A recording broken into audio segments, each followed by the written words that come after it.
these are radius gauges, and you can buy them in a set from StewMac or probably on Amazon for pretty cheap. And you can check the radius of a neck. I happen to know this one on this bass is 9.5 inch radius. And what you do is you kind of sneak the gauge under the strings, and then you pull it up. I usually look around the 12th fret. This is measuring the curve of the neck, so that's the radius. And you can see that that 9.5 gauge fits this pretty, it conforms to the neck pretty well. And then you might also check further up the neck just in case, and make sure that another point on the neck, say around the 4th or 5th fret, is also the same, because some necks, believe it or not, have a different radius near the nut as compared to higher up on the neck.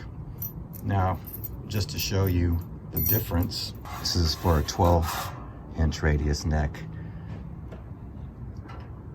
Now you can see that this rocks and does not conform to the curve of this neck. So you could say, okay, it's definitely not 12, and you just kind of go through them until you find the right one. The other thing to use them for is when I'm setting my saddle height. Not only do I like to get them at the right height, but I like to have a little bit of a curve that conforms to the neck. And what I mean by that is I'd like the strings to have a similar radius to the neck itself. So I can put this radius gauge right down here by the saddles on top, or perhaps even better, sneak it underneath the strings. So put it underneath the strings,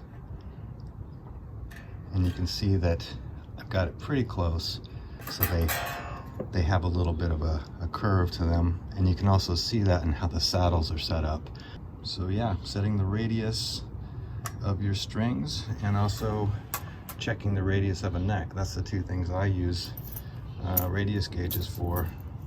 And again, you can get a whole set of them for pretty cheap, and they come in handy.